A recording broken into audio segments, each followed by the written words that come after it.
Hey, Soul Stories fam. We've got a swoon-worthy love story for you today.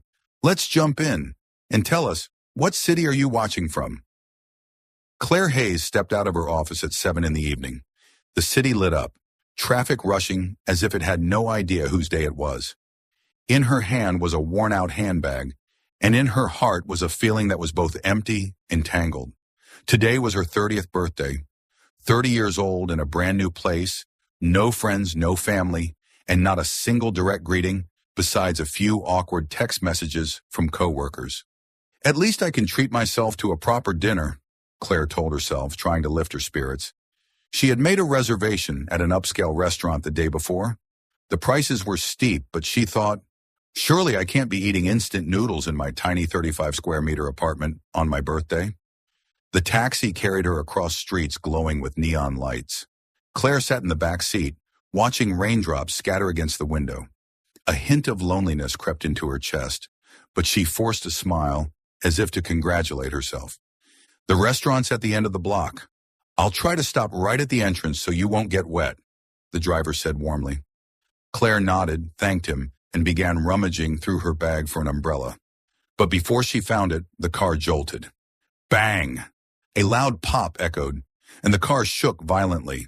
The driver cursed under his breath, leaned out the window and groaned. Damn, flat tire. Claire glanced at her watch. 7:45 p.m. Not exactly the way a birthday should begin. The driver looked apologetic. Sorry, miss. I'll need to change the tire. Do you want to wait or walk the rest of the way? Claire forced a polite smile. That's fine. I'll walk. It's close anyway. The rain was heavier now. Within 3 minutes, her neatly styled hair hung flat and damp against her cheeks. Mascara streaked down in smudges. She let out a bitter laugh. Perfect birthday, Claire. Inside the restaurant, warm golden lights glowed, and the clinking of glasses mingled with a soft hum of conversation. Claire approached the hostess stand, pushed back her wet hair, and said, Hello, I have a reservation under Claire Hayes. The pretty hostess tapped on the keyboard, offering a polite smile, until it abruptly vanished. I'm sorry, Miss Hayes, but I don't see your name in the system. Claire frowned. I called yesterday to book. I spoke with someone named Marcus. Marcus no longer works here, the hostess replied, her tone suggesting Claire should have known that. If you'll wait, we'll try to arrange a table, but it will take at least 30 minutes. Claire sighed. All right. She sat at the bar and ordered a cocktail, one that cost twice as much as her usual lunch. The alcohol hit fast on an empty stomach. About 40 minutes later, another staff member led her to a small table tucked right next to the kitchen door. Pots and pans clattered loudly, waves of greasy air rolling out. It was nothing like the romantic dinner she had imagined. Quietly, Claire opened the menu. After some hesitation, she chose the mushroom risotto with white wine sauce. A refined dish, fancy enough for a birthday. But when the server returned, what landed in front of her was eggplant lasagna. Excuse me, but I ordered the risotto, Claire said gently. The waiter sighed as if she were bothering him. I'll change it. 15 minutes later, the risotto finally arrived. Claire stared at the steam rising, fork in hand, but couldn't bring herself to take a bite. A lump swelled in her chest. Everything that had happened since morning, those half-hearted birthday texts, the flat tire, the lost reservation, being seated by the kitchen, the wrong dish, lined up like little jokes at her expense. She leaned back in her chair and let out a laugh. Not a happy one, but the kind of laugh you give when you no longer know how else to react. Half funny, half bitter. 30 years old, alone, in a vast city, and this was her birthday. Claire took a deep breath, letting her fork touch the risotto that had finally arrived after so many mishaps. The aroma of mushrooms rose faintly, but she couldn't summon an appetite. Loneliness wrapped around her like a thick fog, especially as she looked around. Couples holding hands, families laughing, friends clinking glasses. And she sat there silent, with the clang of pots and pans hammering from the kitchen behind her. Just finish eating and go home. Then this birthday will be over, she thought, forcing a smile for herself. But just as Claire lifted her fork, the chair across from her was suddenly pulled out. A tall man in a light blue shirt sat down as if the table had always been his. Sorry, he leaned in, speaking softly, his voice both urgent and laced with humor. Keep eating. Pretend we know each other. Otherwise, I'll have to sit with my boss and his family. Trust me, no one deserves that on a Friday night. Claire froze, fork suspended midair, wide eyes staring at the stranger now seated across from her. Who are you? Why are you sitting here? The man smiled, casually placing his napkin across his lap, as if taking someone else's seat was no bigger deal than sipping water. Just a minute, I promise.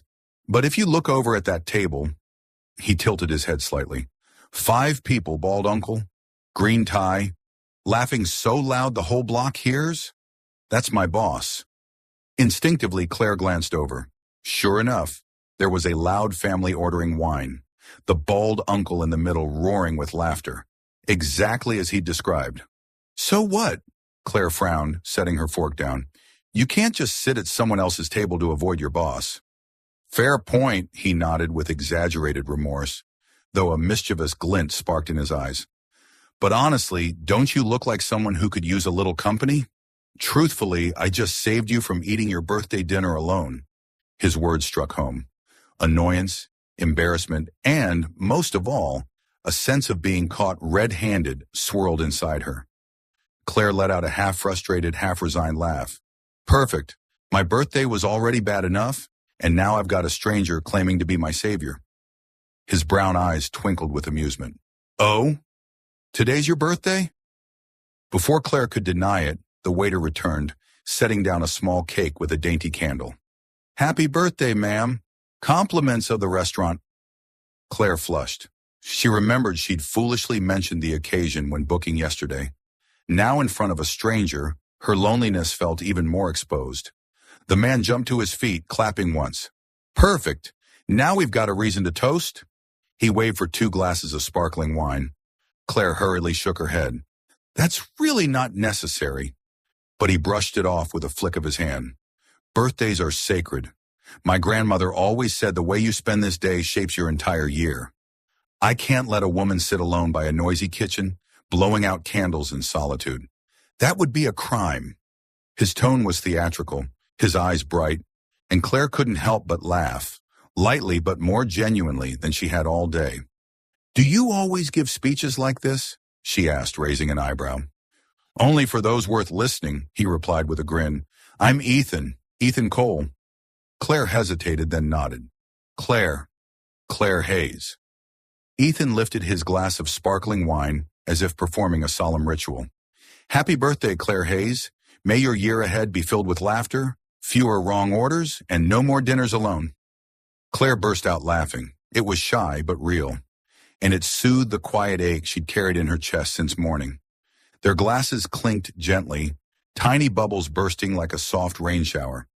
Claire inhaled deeply, warmth spreading through her chest. She wasn't sure if it was the wine or the way Ethan delivered his toast like a sacred vow, but suddenly dinner felt less like a disaster. Do you always just do things your own way? Claire asked, trying to sound stern, though the corners of her lips betrayed her. Nope, Ethan said in a conspiratorial whisper. I just use my kind stranger privilege at the right time. Besides, see that table? The bald uncle just waved at me. If I go back, I'll have to endure his How to Change a Light Bulb Effectively lecture for the 13th time this year. Claire laughed, the first full laugh of the day. A clatter came from the kitchen. A waiter passed by, clearly embarrassed about the earlier mix-up. Ethan leaned closer, whispering theatrically, That kid looks like the type who once delivered a love letter to the principal by mistake. You're terrible, Claire gasped, eyes wide. Not terrible, observant. It's my job, he said, tapping the slim pencil clipped to his shirt pocket. Architects need to see people, places, and light. That's how we know where to put windows, so the sun warms the room without blinding anyone. Is that so? Claire finally took a bite of the risotto.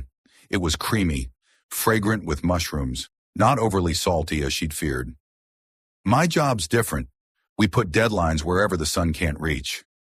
Ethan's laughter rang out, so hearty that a little girl at the next table turned to watch, then giggled too, without knowing why. "And what do you do?" he asked. "Project management," Claire shrugged. "I just transferred from a small branch to headquarters. Honestly, I feel a little out of place." Ethan nodded, not pressing, his gaze soft, an encouraging kind of silence. "On my first day, I overheard people whispering in the hallway. Why bring a girl from some small-town branch to manage us? She must know somebody." I kept walking, but that night I cried. Ethan sipped his wine. "On construction sites, I've heard similar things. That guy talks about trees like they're his children. But you know what? Sometimes people fear good things because they're not used to them." "You sound like a philosopher," Claire teased gently. "A mediocre one," he shrugged. "But I have one rule. If something I design makes a child stop under a tree to eat ice cream without melting into a puddle of sweat, then I've done it right."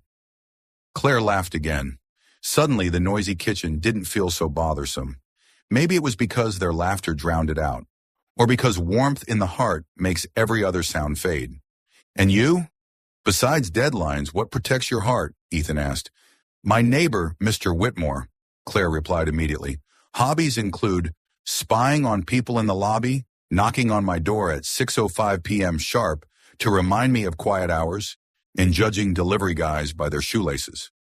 "Sounds like the grumpy version of Santa Claus," Ethan chuckled. "Does he hand out gifts?" "Oh, he does. Lectures on apartment living culture." Ethan leaned back, chin in hand, eyes alight with inspiration. "Tell me more. I need a character model, the gatekeeper of the apartment complex." "Yesterday, I was blow-drying my hair at 6:05. He knocked, pointed at his watch, and said, 'You've gone over 5 minutes.' I said, 'It's just a hairdryer, not a jackhammer.' He replied, 'Your sound of happiness shouldn't exceed regulations.'" Ethan burst out laughing so hard he had to wipe his eyes. Claire laughed too, surprised at how something so irritating could turn funny when shared with someone who listened attentively.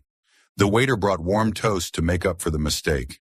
Ethan broke it in half, handing her a piece as if it were a little ritual. Then he drew the coaster toward him, pencil ready. "Allow me to break the restaurant rules a bit," he said, sketching soft lines. "What are you drawing?" "The green space I mentioned earlier." In seconds, a leafy awning, steps leading to a small square, a low fountain, and simple wooden benches appeared. A pocket garden between buildings, friendly, inviting. He added circles for children running, dashes for people reading. "I want cities to have little breaths of space like this," he said quietly. "Nothing grand, just trees, water, places to sit, somewhere to pass by and feel a little lighter." Claire's throat tightened unexpectedly, maybe because she'd spent all day pretending she was fine, and now someone had placed in front of her a sketch of simple kindness toward life. "Where is this?" she asked softly. "Anywhere I can manage," Ethan smiled. "For now, I'm trying to get approval for a forgotten lot between 2 old buildings. If I succeed, I'll turn it into a library garden. Benches, trellises, a small fountain. Imagine sitting there at lunch. Sunlight through leaves. Your urgent emails suddenly don't feel so urgent." "Sounds like a dream," Claire murmured, touching the coaster's edge. "I think I need that place." "Everyone does," Ethan winked. "Even your legendary neighbor. I'll design him his own community supervision chair." "Don't. You'll give him a checkpoint station," Claire laughed. At that moment, a child ran past, wielding a spoon like a sword, nearly bumping their table. Ethan whisked the wine glasses aside with a playful shh like a spy. The child giggled, and the parents apologized. It was all so light, as if fate had thrown in a few small mishaps just to create a memorable night. They talked about everything. Claire's habit of walking 3 blocks each morning, stopping at a corner cafe for the smell of fresh pastries. Ethan's story of students measuring rooftops only to have their plans hijacked by a cat. He acted out the cat so well that Claire doubled over laughing. "You look different when you laugh," he said softly. "That's because I thought you were a nuisance when you sat down," Claire teased. "Now, maybe just slightly a nuisance." "Slightly a nuisance is a title of honor," Ethan said solemnly. "I'll print it on my business card." They toasted again. Claire realized she'd finished her risotto without noticing. Somehow, food tasted better when she wasn't alone. Maybe meals were always like that, Or maybe he just seasoned it with laughter. Time slipped by. The manager had already passed 3 times, politely glancing at his watch. Staff cleared empty tables, and lights dimmed slightly. The atmosphere turned intimate, the kitchen noise softer. "I think they want us to leave," Claire said, smiling apologetically. "Of course. Quiet hours," Ethan replied in mock seriousness. "We can't disturb the restaurant community." When the check came, Claire reached for her card. Ethan raised a hand. "I'll cover my part in the wine. But yours, you should treat yourself. It's your birthday. You don't have to." "I have rules," he smiled. "Slightly annoying strangers know when to stop." They stood together. Outside, the rain had eased into a mist. Cool night air brushed her skin. Claire lingered under the awning, reluctant to say goodbye too quickly. Their reflections overlapped in the wet pavement, then split apart. "Thank you for," she began, words escaping her. "For letting me dodge my boss," Ethan finished, eyes bright. "And for laughing." Silence hung for a moment. A car passed. Someone whistled at the corner. A breeze carried the damp scent of night. Ethan checked his watch, then her face, as if weighing something. "Tomorrow's Saturday," he said. "Do you have plans?" "Not really, usually cleaning, laundry, and arguing in my head with Mr. Whitmore about quiet hours." "Then let me propose something different." Ethan tilted his head, leaning slightly closer as if afraid to break the moment. "Tomorrow I'll show you something special." Claire blinked. "What?" "If I told you now, it wouldn't be special," he smiled mysteriously. "Just wear comfortable shoes. I'll take care of coffee and croissants." She wanted to ask where, what, how far, but stopped. Something small but certain bloomed in her chest. Not recklessness, just enough trust to take one more step. "All right," Claire nodded, "but I'll pay for my own croissant." "Deal sealed." Ethan held out his hand like a contract. Claire laughed, shaking it. His grip was short, warm, and steady. "Happy birthday again, Claire Hayes," he said.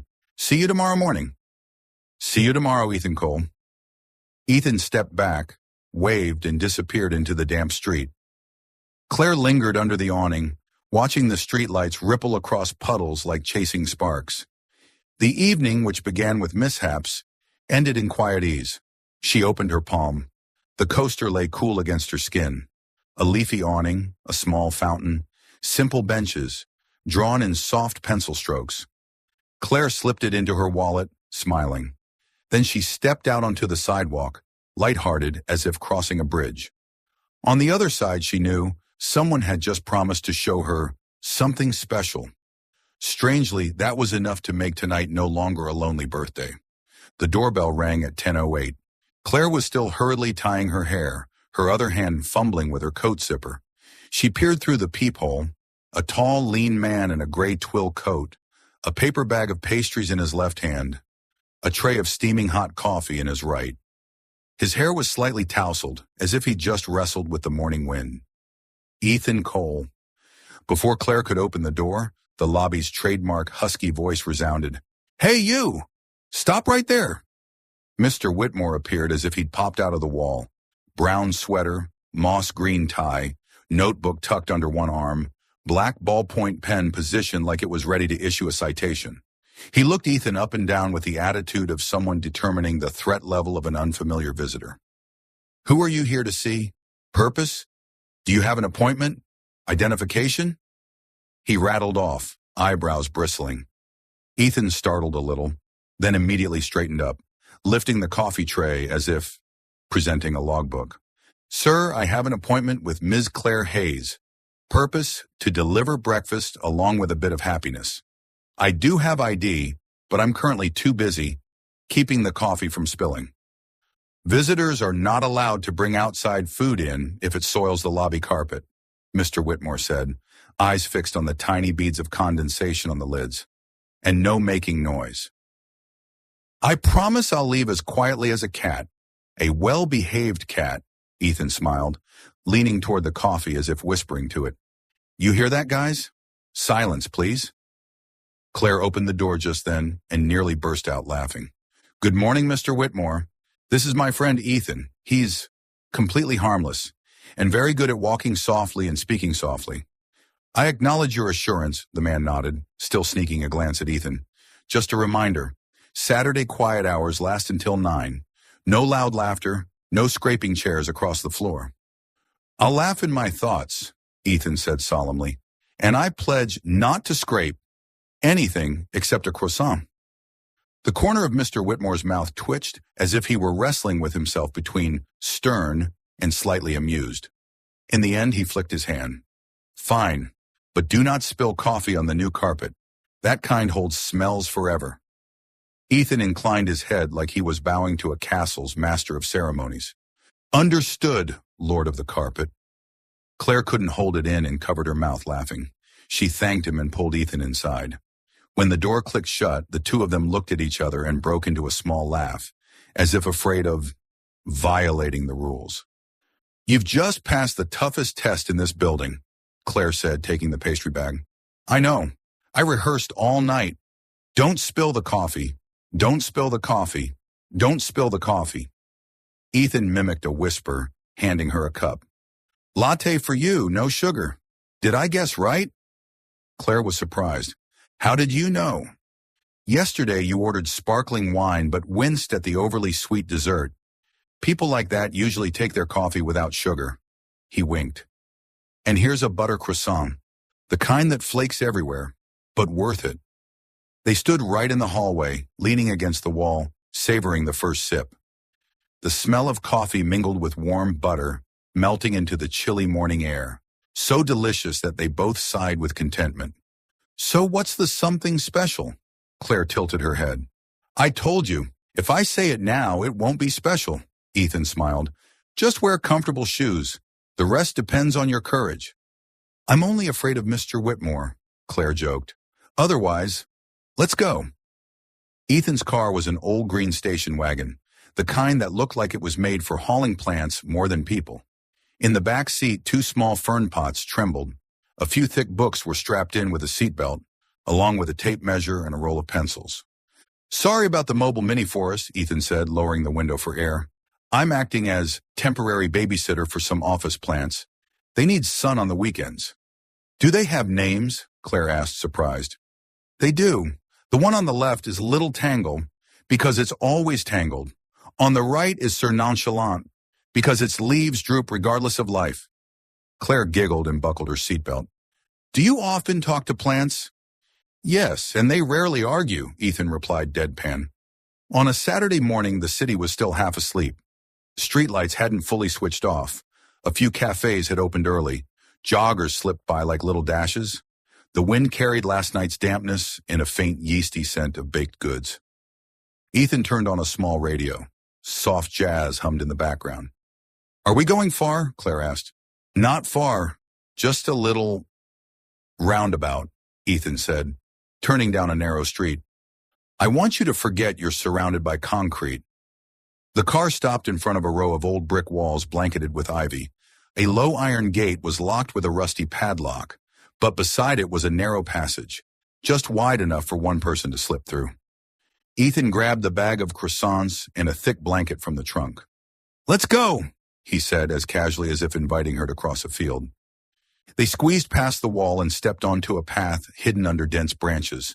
The smell of damp earth rose. Birds chattered somewhere. Leaves rustled beneath their feet.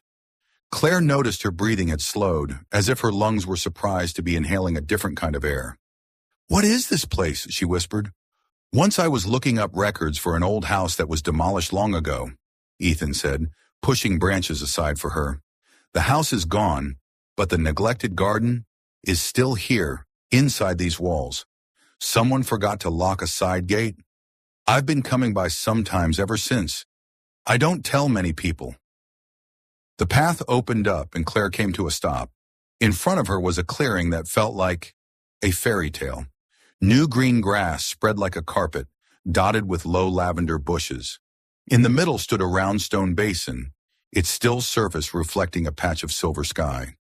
A few old wooden benches sat scattered about, each worn by time. Ancient trees reached out their canopies, thick green leaves filtering the early sun into little round coins of light that fell to the ground like candy. In one corner, two young people sketched in notebooks. Near the wall, an elderly couple quietly shared bread, as if afraid to wake the garden. Farther away, a calico cat sprawled on a stone step, belly up to the sun. "Oh," Claire exhaled, the sound like a smile. "I didn't think a place like this existed here." "No one does," Ethan said softly, "but it's here, like a gentle secret." They spread the blanket under a tree near the basin. Ethan handed Claire a croissant. The crust crackled and blistered, the butter rich and fragrant. Each break sent a gentle rain of crumbs onto the blanket. The coffee had cooled just enough to drink in big swallows. "It feels like I just ran away from the city," Claire said, watching the sunspots dance across her palm. "Not running away, just a proper recess," Ethan smiled. "Cities need places like this to remember how to soften." Claire fell silent. She could hear tiny sounds she usually ignored. A bee buzzing, water seeping through moss at the basin, someone's pencil whispering across paper. Everything felt cushioned, as if lined with velvet. "Yesterday, I thought I should ask to transfer back to my old branch," she said, her voice as calm as if speaking to the grass. "I felt like I'd never fit in here." "And now?" Ethan asked. "Now I think maybe I haven't gone to the right places yet." Claire smiled faintly. "I only know the way from home to the office, office to the supermarket, supermarket back home. Any city would be scary if it's just those 3 points." Ethan nodded, his eyes saying he'd been waiting for that line. "That's why I brought you to a 4th point." The calico cat sauntered over and sniffed at the paper bag. Ethan put on a stern face. "Number butter isn't good for a beauty like you." The cat meowed in protest, then circled and flopped down right against Claire's heel, its tail brushing her ankle and making her giggle.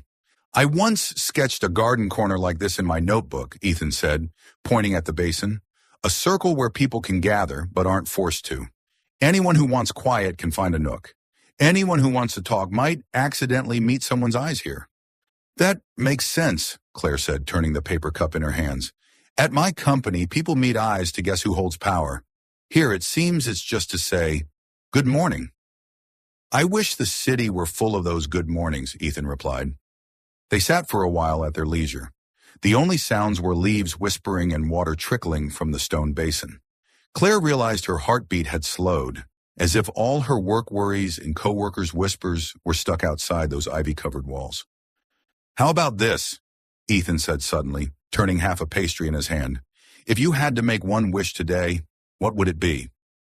Claire lifted an eyebrow. "Are you turning breakfast into an interview?" "Number. It's just, if this secret is something you and I share, there should be a few wishes to go with it." Claire pressed her lips together, thinking. Her initial smile faded into contemplation.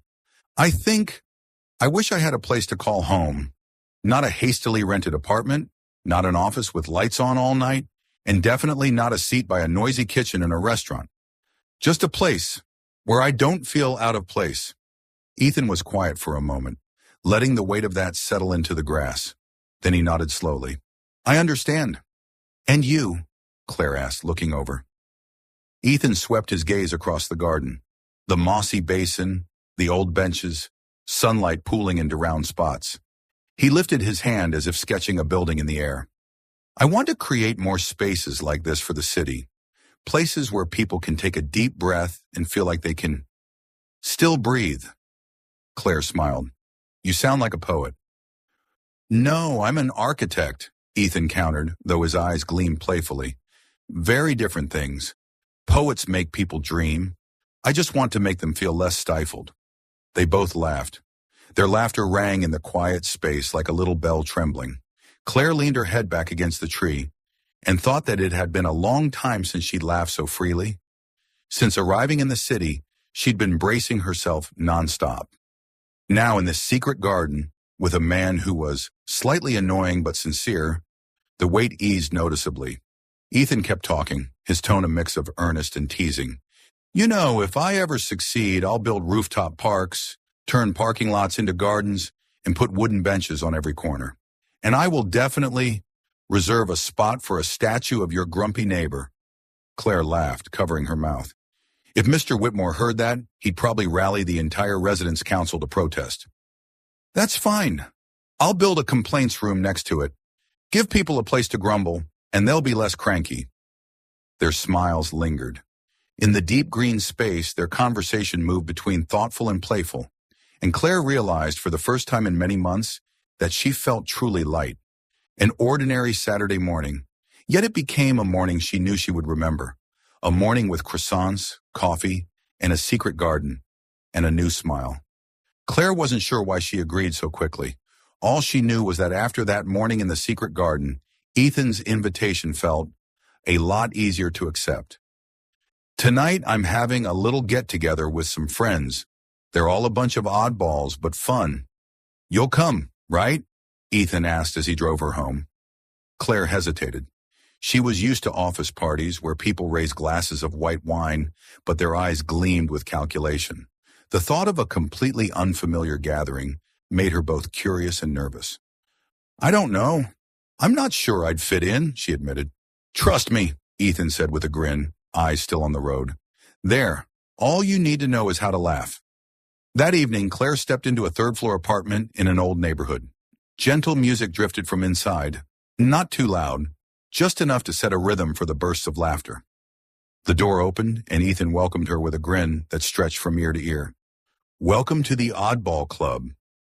The room glowed warmly with string lights like tiny stars, and the walls were hung with paintings. A long wooden table in the middle overflowed with food, homemade pizza, salad, cookies, and a pot bubbling away in the kitchen corner. This is Anna, Ethan introduced, pulling Claire toward a short-haired girl with paint still on her hands. She's a painter, specializes in portraits where the eyes are always bigger than real life. Anna stuck out her paint-stained hand. Nice to meet you. Don't mind the mess. I just finished attacking a wall today. Claire laughed, shaking her hand, leaving a smudge of blue-green on her own finger. And this is Daniel, history teacher. But whenever he tells a story, it starts in the 18th century and ends in Star Wars, Ethan went on. Tall and lanky with round glasses, Daniel straightened his tie and immediately launched in. History and Star Wars both teach us about power and tragedy, you see. The entire room groaned in chorus. Daniel, making Claire double over laughing. Next, Maya, chef/kitchen destroyer. Ethan pointed at a brown-skinned woman in a sauce-stained apron. I don't destroy, I create, Maya shot back, handing Claire a cookie. Try this. I call it tomato basil chocolate. Claire cautiously bit into it. The flavor, unusual. She swallowed quickly and nodded. Very original. Maya beamed. See? Finally, someone who gets me. And last, Leo, musician. He'll sing at any time, whether anyone asks or not, Ethan finished. Leo, his long hair tied back, cradled a beat-up guitar. He immediately strummed a chord and sang, Welcome, Claire, the newcomer here. The room erupted in laughter. Claire clutched her stomach, surprised at how easy the atmosphere felt. The party kicked off with a simple game of charades. The loser had to sing any song. Daniel kept losing because he launched into historical lectures instead of acting out the scenarios. Your word was cat, but you gave us the Industrial Revolution, Anna scolded. But cats are the silent witnesses of all social upheaval, Daniel declared passionately. In the end, he was forced to sing. Standing stiffly, glasses off, he suddenly belted out, Happy birthday to you. It's not my birthday anymore. Claire laughed until her cheeks hurt. To me, history is a cycle, Daniel replied deadpan. Every day can be a birthday. The room exploded with laughter. Then it was Maya's turn. She flapped her arms in an attempt at airplane, but everyone guessed roast chicken.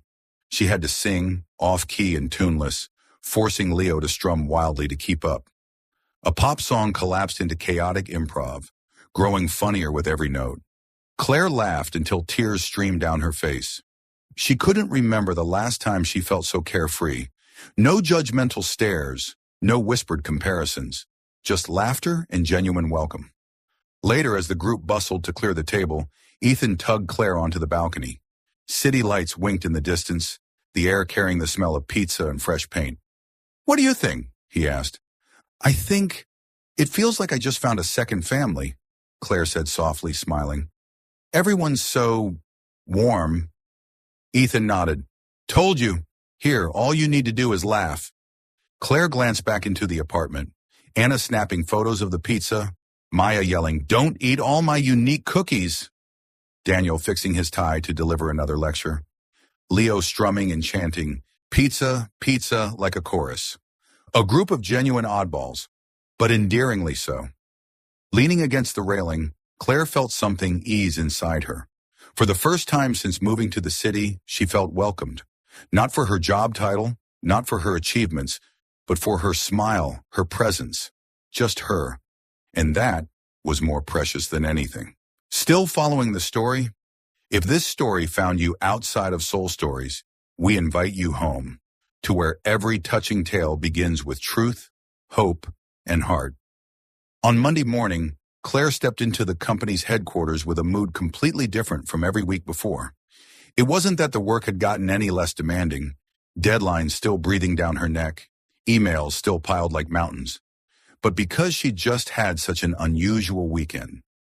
A morning in a secret garden, an evening with Ethan's oddball friends, laughter still echoing somewhere inside her.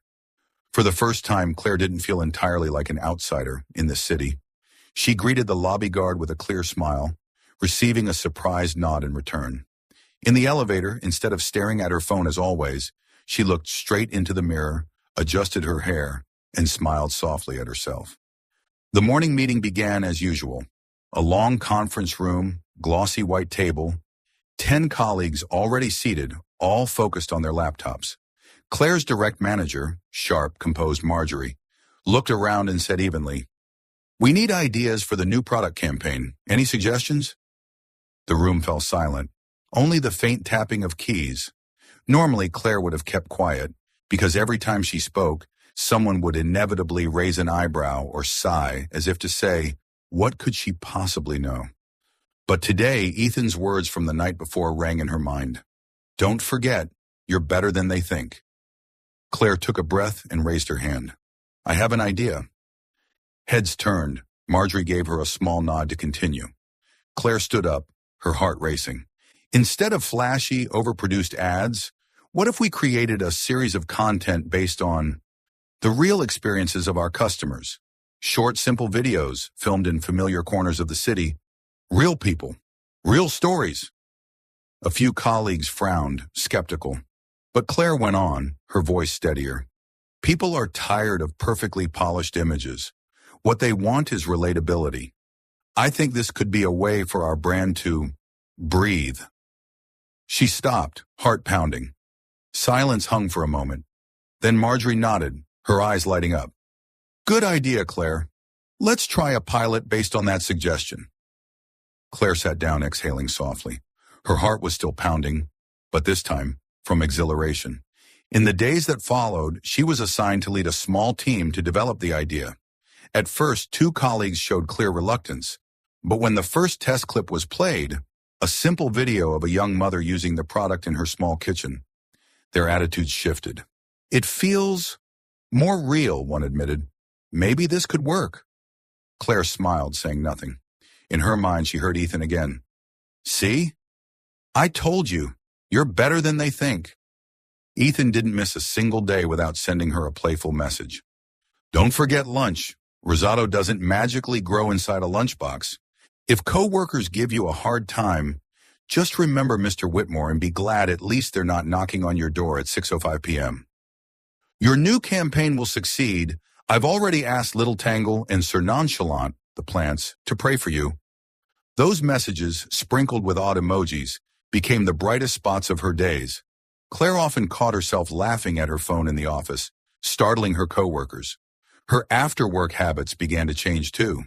Instead of rushing straight home to shut herself in silence, she sometimes detoured down the small street to the cafe Ethan had shown her, or wandered through the local market just to watch vendors smile at customers. Once she stopped in the park to listen to Leo strum his guitar during a street performance, while Maya sold her homemade cookies beside him. Claire realized the city no longer felt so cold. It smelled of fresh bread, echoing with warm, slightly off-key guitar chords, and it had those patches of green that Ethan once pointed out. And most importantly, it had people who truly opened their hearts. One afternoon, when her team finished the final report, Marjorie asked Claire to stay behind. "I see clear progress in you, Claire," she said, her tone softer than usual. "Your idea has given us a new direction. Keep it up." Claire left with lighter steps. In the elevator, she smiled to herself. Back at her apartment, she texted Ethan the news. Barely 2 minutes later, his reply came. "See? I told you. You're not just better than they think. You're better than you ever thought of yourself." Claire sat down, gazing at the glowing screen. Each word felt like an invisible hand gently brushing her heart. On a Friday night, Ethan messaged, "Want to take a walk? I'd like to show you another part of the city, a place where you won't feel out of place." Claire agreed. They met at the bustling central square. Ethan led her through winding alleys until they reached an abandoned rooftop on an old building. From there, the entire city unfolded. Golden lights stretching like streams of stars, cars streaking like moving beams. The wind was strong, carrying the strange scent of dust mixed with wildflowers growing between the bricks. "I want to turn places like this into rooftop gardens," Ethan said, eyes glinting. "A space where anyone can come, just to sit and breathe." Claire looked at him, her chest filled with an indescribable warmth. At that moment, her phone buzzed. A message from a colleague. "Claire, the campaign video is live. The audience feedback is amazing." She laughed, showing Ethan the screen. He pumped his fist in celebration, then, unable to resist, grabbed her by the hand and spun her around on the rooftop as if they'd just won a championship. Claire laughed freely, her laughter carried away by the wind. That night back at home, she sat by the window staring at the distant lights. One thought surfaced clearly. This city, once a place that made her feel lost, was slowly becoming home. Not because of her small apartment, nor only because her work was improving, but because here she had moments like a morning in a secret garden, an evening with oddball friends, or the daily witty messages from a man slightly annoying, but genuine. Claire smiled to herself, whispering, "Maybe I really have found a corner that belongs to me." That weekend, Claire and Ethan went for pizza at a little place in the Italian district. The restaurant wasn't much, just an old brick oven and the smell of oregano drifting out to the sidewalk. But for Claire, it was the first time she didn't feel like she was eating alone. Ethan ordered the largest pizza on the menu, insisting that eating small is disrespecting the art of pizza making. "Are you sure we can finish this?" Claire asked, staring at a pie the size of their entire table. "Not sure," Ethan grinned, "but pizza isn't meant to be finished. It's meant to test patience and endurance." The line made Claire burst out laughing, nearly dropping her slice onto her dress. They argued over how thick the cheese layer should be, until a sudden downpour crashed outside. The tiny restaurant quickly overflowed with customers, chairs, and tables crammed together. Ethan glanced out the window, his eyes sparkling with mischief. "Run for it?" Before Claire could respond, he grabbed her hand and bolted. Rain slapped their faces, water splashed up from the car tires, but they kept running, laughing until they were breathless. Ethan still held the last slice, now a soggy mess, and shoved it into his mouth mid-sprint, shouting over the rain, "The taste of victory!" Claire doubled over with laughter, drenched, hair in tangles, dress clinging to her. She hadn't felt this alive, this childlike, in years. When they finally stopped under the awning of a bookstore, soaked through, their eyes met, bright, breathless, and Claire realized her heart was beating differently. Another evening, Ethan decided to cook at home. "A modern man has to know at least 3 dishes," he declared. "Tonight, I'm serving chicken in orange sauce with fresh pasta." Skeptical but curious, Claire showed up. From the doorway, she knew she should brace herself. The kitchen looked like a battlefield.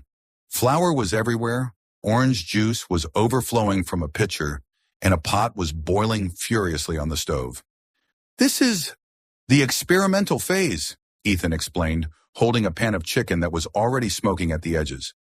"It's on fire!" Claire shrieked, rushing to shut off the stove. The two of them scrambled to clean up, laughing until their sides hurt. In the end, Ethan's special dinner turned into instant noodles with canned salad. He still looked proud. "See? The art is in improvisation. This is fusion cuisine. Global ramen meets European salad." Claire ate while shaking her head. tears of laughter rolling down her cheeks.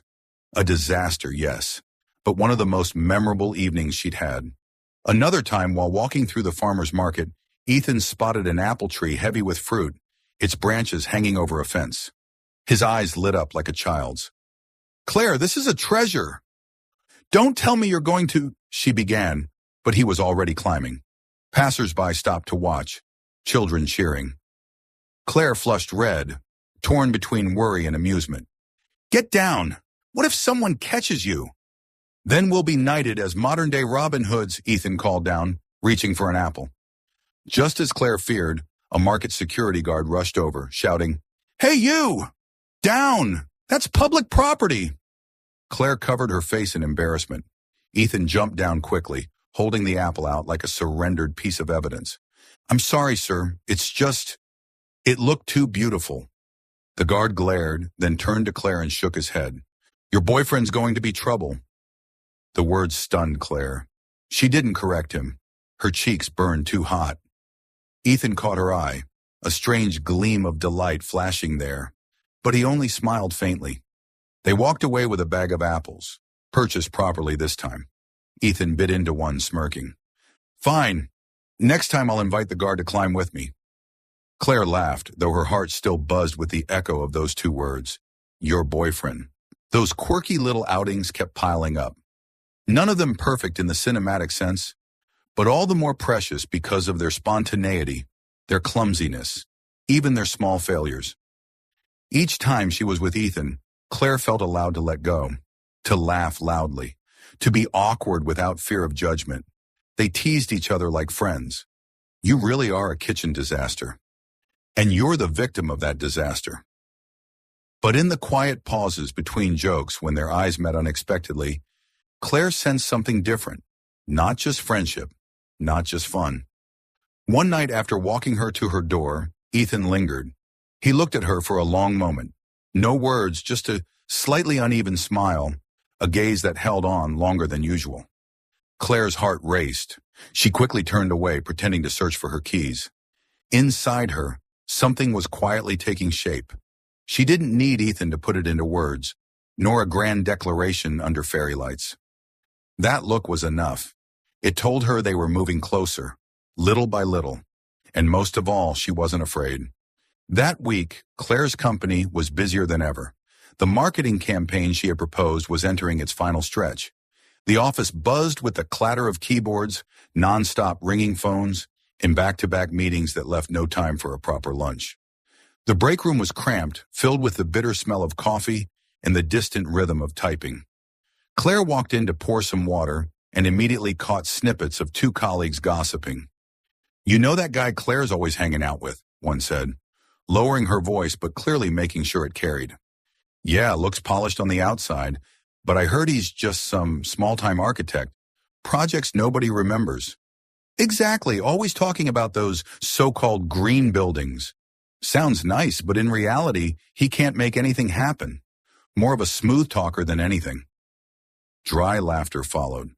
Claire froze. The words pricked like needles straight into the fragile trust she'd been holding. Quietly, she turned away, but inside her chest was churning. That evening, Ethan invited her out for dinner. Claire claimed she was busy. He only replied with a single line, "No problem, another time then." Still in his usual playful tone, but to Claire it suddenly sounded hollow. Her mind replayed the words from earlier, all talk. She remembered the times Ethan had scribbled sketches of pocket parks on coasters, the dreams he spoke with eyes lit bright. Back then, Claire had felt his sincerity, almost childlike faith in good things. But now she couldn't help wondering, was it all just talk to impress her? That weekend, Ethan called, his voice brimming with excitement. "Claire, I want to show you my latest design. My team's been working on it for months, and I think you'll love it." Claire gripped the phone tightly.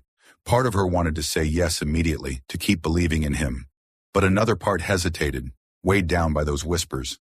I'm not sure. I might be busy," she said softly. On the other end, there was a brief silence. Then Ethan replied, low, still trying to sound upbeat. "Yeah, no worries. Just let me know when you're free. I'll save you a spot." The call ended. Claire set the phone down on the table and sat there, staring blankly. A cold thought crossed her mind. Maybe he really is just someone who talks big. In the days that followed, Claire no longer texted him as much. Her replies grew short. Sometimes she ignored his messages altogether. Ethan still sent his silly jokes, still wished her a workday free from toxic deadlines, still told stories about Mr. Whitmore as if they were laughing side by side. But Claire read them without smiling. She closed her phone, torn inside. In front of colleagues, she wanted to keep her distance, didn't want to be looked down on for being close to a big talker. But deep down, she felt a loss, as though she were pushing away something precious with her own hands.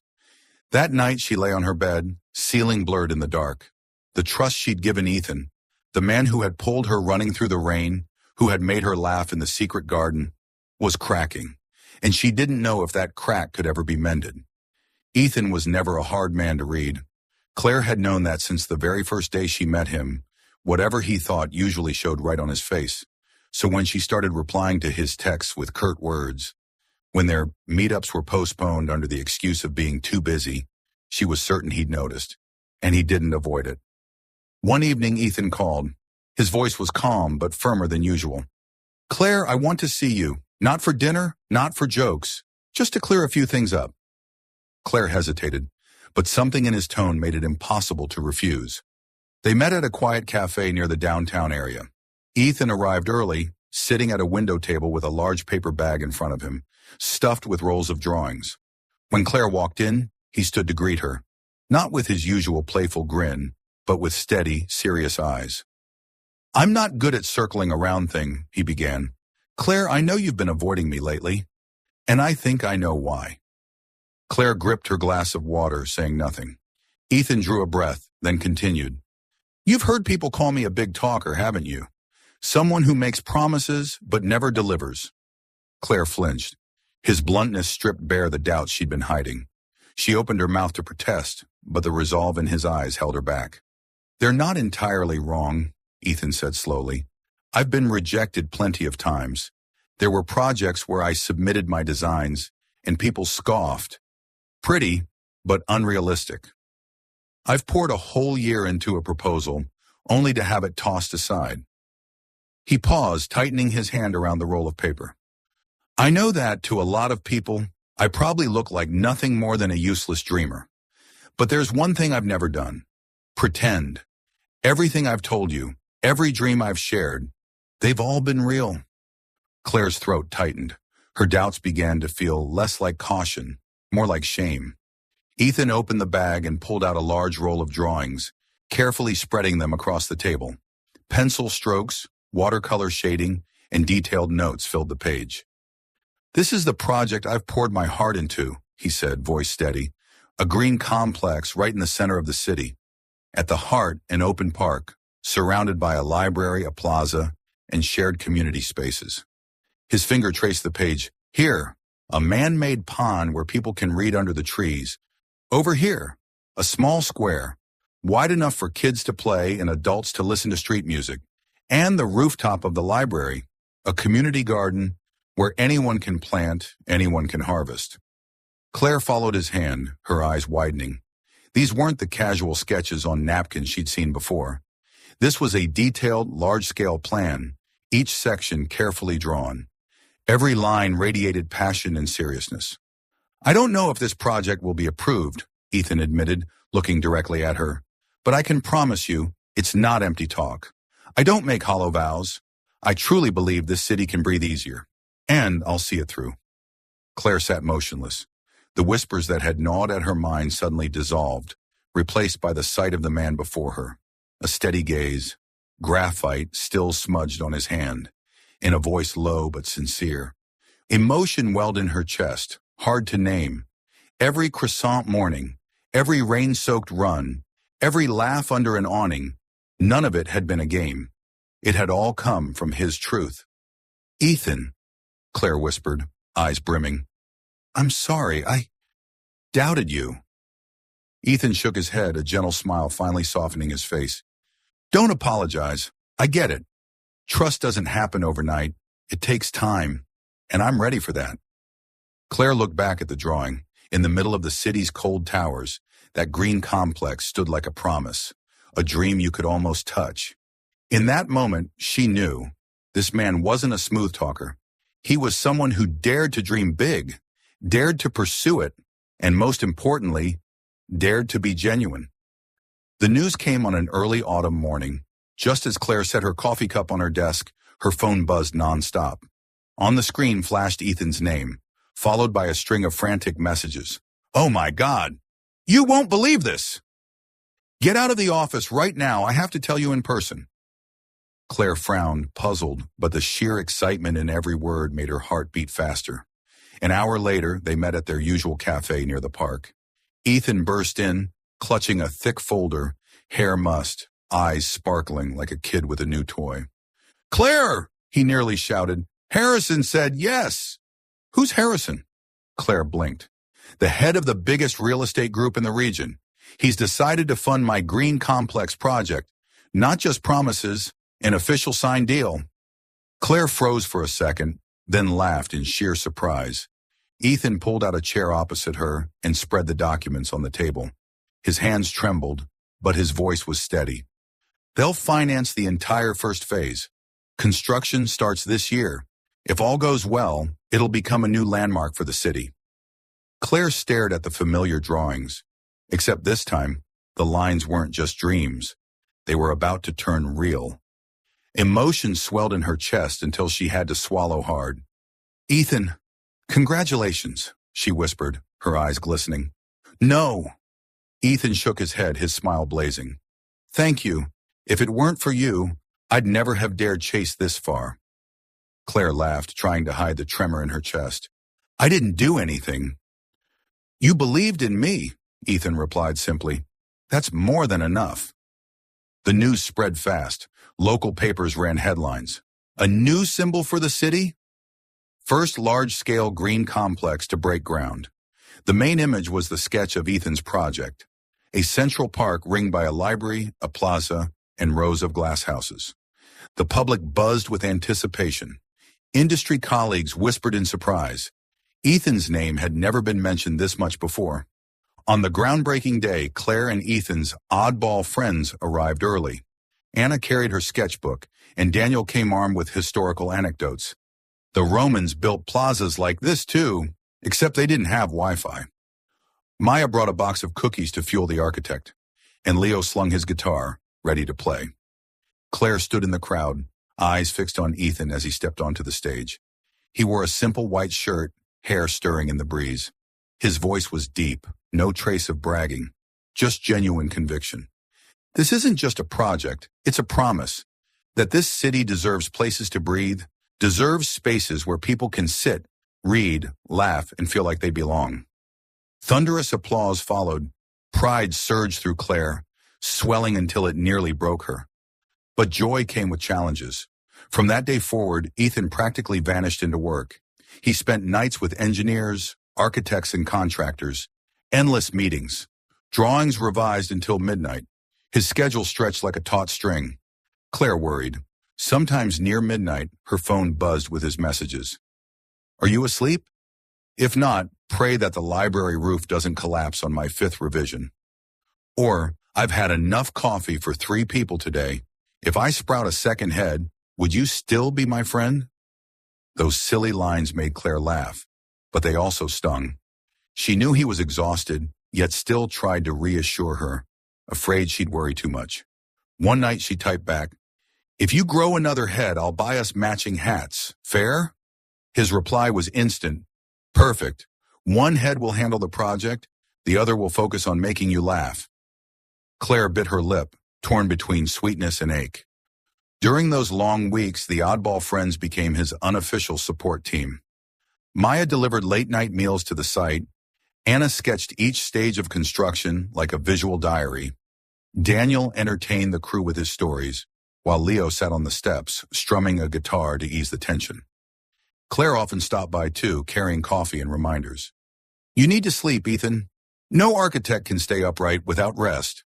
He smiled with dark circles under his eyes, but his gaze was still bright. "I'm still standing. Because of you." Claire fell silent, her heart twisting and soaring at once. Winter came, and the project began to take shape. Steel frames rose high, and empty ground morphed into a plaza. The press covered it constantly. Passers-by paused to watch, buzzing with excitement. For Claire, every glimpse of the construction site brought the same thought. This wasn't just Ethan's dream anymore. It had become hers too. Pride swelled in her, not just because of the vision itself, but because she'd been there since the days when it was only a doodle on a cafe coaster. At night, she lay in bed scrolling back through Ethan's silly messages. Each line made her smile, then blink back tears. He was pouring everything he had into this dream, and she knew every word came from the truest part of him. Claire closed her eyes and whispered into the quiet, "You're not just a dreamer, Ethan. You're the man who dares to make dreams real." And this time, her faith felt as steady as the very foundations rising from the ground outside. The city glowed with light that evening. The newly completed complex, featuring green spaces, a library, an open park, and a plaza, had officially opened. In the middle of the bustling streets, the project stood both modern and welcoming, tree canopies casting shade, warm golden windows glowing, and the soft trickle of water from the central fountain. People called it by many names, but the most popular was the green heart of the city. Claire stood in the crowd, eyes shimmering. A year ago, on her 32nd birthday, she had sat lost in a noisy restaurant, feeling she belonged nowhere. But now, on her 33rd, she was standing in the center of a landmark created by the very man she had chosen to believe in. On stage, Ethan stepped up in a simple suit. Spotlights washed over him, thunderous applause filling the air. The host announced that he had been named Architect of the Year for creating not just a beautiful building, but one that sparked true community spirit. Ethan accepted the trophy, but his eyes immediately searched for Claire in the crowd. His smile made her heart tremble. "Thank you, everyone," Ethan's voice rang out. "But before we finish, I want to tell a story." He set the trophy down on a nearby table, then suddenly pulled out a chair and sat down, mimicking exactly what he had done 1 year ago. The crowd stirred, curious. Ethan looked up, his familiar mischievous smile returning. "A year ago, I walked into a restaurant, sat down at the table of a complete stranger, and said, 'Please pretend you know me, or else I'll have to sit with my boss and his entire family.'" Laughter rippled through the audience. Claire covered her mouth, tears springing instantly to her eyes. That memory, replayed here, in this place, squeezed her heart so tightly it hurt. Ethan stood, stepped off the stage, and walked straight toward her. Applause turned into cheers. When he reached her, he slowly dropped to one knee, pulling a small velvet box from his pocket. His voice shook lightly but carried steady strength. "Claire Hayes, a year ago, you saved me from the worst dinner of my life. Today, let me save every one of your days, with the rest of my life." Claire broke down, tears spilling as her hands trembled over her face. Around them, applause and whistles erupted. Ethan opened the box, the silver ring glittering beneath the lights. "Will you marry me?" Ethan asked, his eyes bright, full of hope. Claire nodded again and again, unable to speak. Tears streamed down her face as a radiant smile broke through. The entire plaza roared with applause, the cheers echoing across the open air of the very complex he had built. Ethan rose, pulling Claire into a fierce embrace. She buried her face against his shoulder, her voice choked but joyous. "Yes, 1,000 times yes." Amid cheers, brilliant lights, and in the very heart of the city's green heart, they shared their first kiss of a brand new beginning. This birthday, Claire was no longer alone. That spring, the city bloomed under fresh sunlight. The Park Library Green Plaza Ethan had designed had become a place people visited daily. Children running across the grass, students gathered with books beneath the trees, elderly couples strolling slowly around the clear pond. And today it was livelier than ever, because the space had been transformed into the setting for a very special wedding. Behind a makeshift wooden partition, Claire stood in a simple white dress. The lace wasn't extravagant, but it fit perfectly, making her look as though she belonged to this place, natural, radiant, and full of life. Maya adjusted the flower crown in her hair, grinning as she teased, "The bride's trembling like that? Then the groom's already won." Claire laughed through shimmering eyes. She looked out. Rows of chairs filled the plaza. Colleagues, the oddball friends, city residents, even strangers who had come to love this project.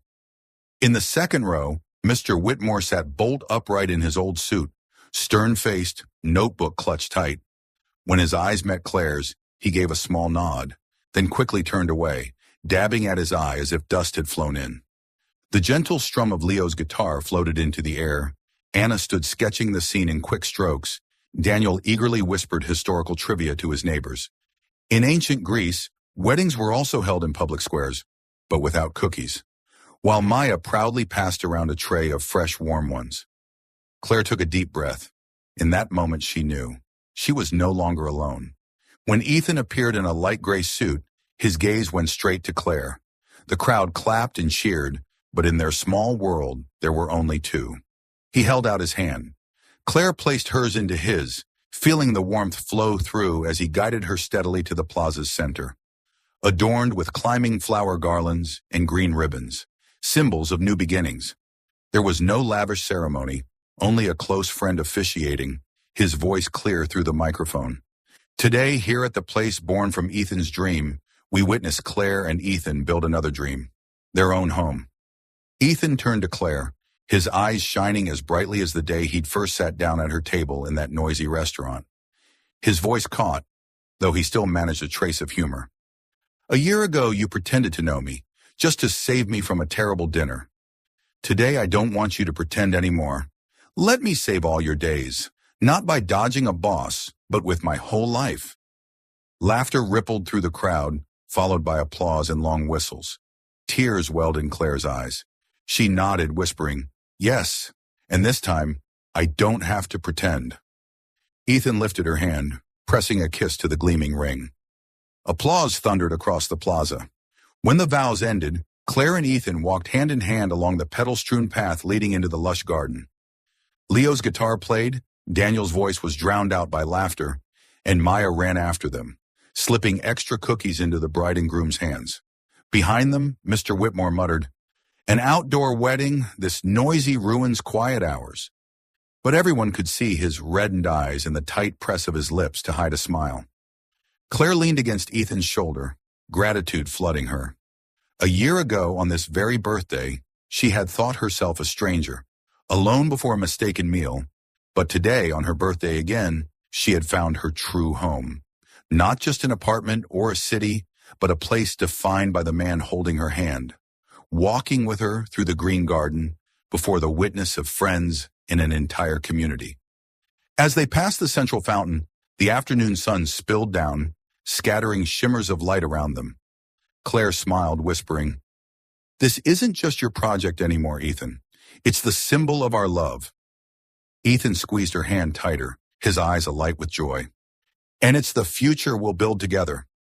Amid the garden's greenery, with applause still echoing, Claire and Ethan stepped forward. They walked into a new life, a new home, where love was no longer a dream, but had become real.